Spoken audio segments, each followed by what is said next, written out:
বাৎসরিক পূজা অনুষ্ঠানে সবাই ইব্রাহিমরে ধরছে, ইব্রাহিম চল আমরা পূজা দিতে যাব। সাইয়েদনা ইব্রাহিম ফানাযারা নাযরাতান ফিন নুজুম, তাকালেন আকাশে আর বললেন ইন্নী সাকিম, আমি যেতে পারবো না, আমি অসুস্থ। আমি কি আসলে সুস্থ ছিলেন? তো অসুস্থ বললেন কেন? কারণ অসুস্থতা দুই ধরনের, একটা শারীরিক আর একটা। সাইয়েদনা ইব্রাহিম মানসিকভাবে প্রচন্ড বিপর্যস্ত ছিলেন, অসুস্থ ছিলেন। এর কারণ গোটা উম্মত মূর্তির পূজা করে, এই দৃশ্য দেখে কোন নবী মানসিকভাবে সুস্থ থাকতে পারে? উনি বললেন আমি অসুস্থ, তোমরা যাও। সবাই বলল ঠিক আছে আমরা যাই। ইব্রাহিম তুই আমাদের ঘরের মূর্তিগুলারে পাহারা দে। মূর্তি পাহারা দেওয়ার জন্য কারে পাওয়া গেছে?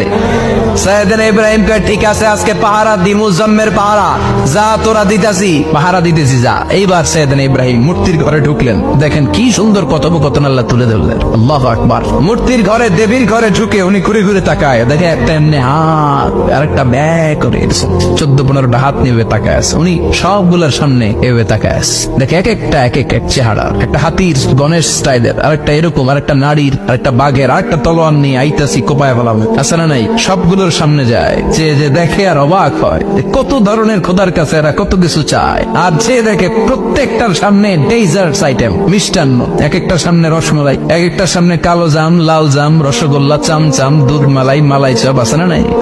জিব্বায় পানি চলে আসছে নাকি? তো সাইয়েদনা ইব্রাহিম অবাক, কিরে এত মূর্তি, এত ডিজাইন, এত ভাবে এরা অঙ্গভঙ্গি করে আছে, এত খাবার দেয়া, খায় না কেন? সাইয়েদনা ইব্রাহিম ভাবলেন মনে হয় নাগাল পাই না, আমি একটু তুল্লা ধরি। উনি রসমালাইয়ের বাটিটা নিয়ে যেটা হা করে আছে ওইটার সামনে যায়, কয় খা। কি কয়? বানাই কইতেছি মনে হয়। ফারাগা ইলা আলিহাতিম, মূর্তিগুলোর কাছে গেলেন, ফাকালা আলা তাকুলুন, খাবি না?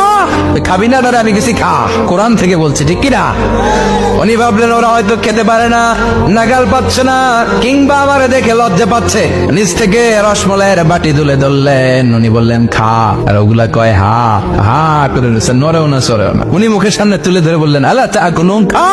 সবগুলার সামনে গেলেন, খা খা, কেউ খায় না, ওগুলো হা করে আছে। সাইয়েদনা ইব্রাহিম বললেন খা, কেউ কথা কয় না। উনি বললেন খাবি না কেন? তাইলে কথা ক। এই যে কষ্ট করে উড়াইলি, মুখের সামনে দিলাম, খাবি না কেন? কথা বল। আলা তাকুলুন, খাবি না কেন? কথা বল। মা লাকুম লা তাতাকাল্লামুন, খাবি না কেন?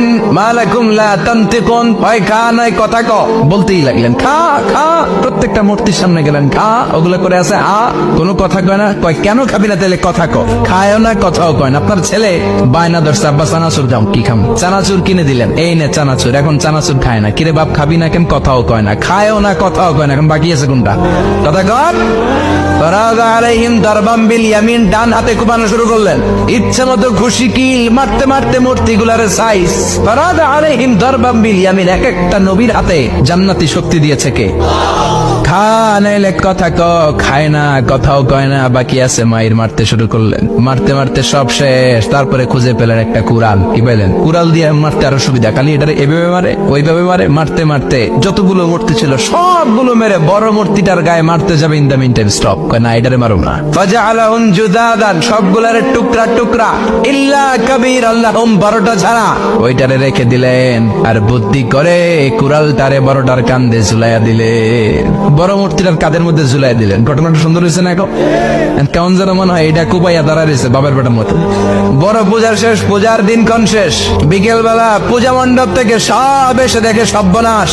পাহারাদার ইব্রাহিম কই, আনতা ফাআলতা হাযা বিআলিহাতিনা ইয়া ইব্রাহিম। ইব্রাহিম সর্বনাশ কে কইছে? তুই কইছতনি? কই আইনো বড়টাই কইছে, ওইটারে জিজ্ঞেস করো। বল ফাআলাহু কাবীরুহুম হাযা ফাসআলুহুম ইন কানু ইয়ানতিকুন, কোরআন থেকে বলছে, আমি করি নাই। ওই দেখ কুড়ালটা কার কান্দে, বড়টার কান্দে, ওইটারে জিগা।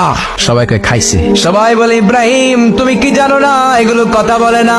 সাইয়েদনা ইব্রাহিম বলে যে এটা কথা কয় না, ওইটার পূজা করস কেন? যেটা কথা বলে না, যেটা নিজেরাই নিজেদেরকে মায়ের থেকে বাঁচাতে পারে না, নিজেরাই নিজেদেরকে রক্ষা করতে পারে না, তোরে কিভাবে রক্ষা করবে? এগুলোর পূজা কেন করিস? ফাবুহিতাল্লাযী কাফার, কারো কোনো জবাব নাই, লাজা। সবাইকে ইব্রাহিম তুই বড্ড বেড়ে গিয়েছিস, তোরে নমরুদের কাছে নেওয়া হবে, রশি দিয়ে পেঁচিয়ে নমরুদের কাছে নেওয়া হলো। নমরুদের নাম শুনছেন? শোনেন নাই বোধহয়। শোনেন নাই? পৃথিবীতে 4 জন বাদশা ছিল।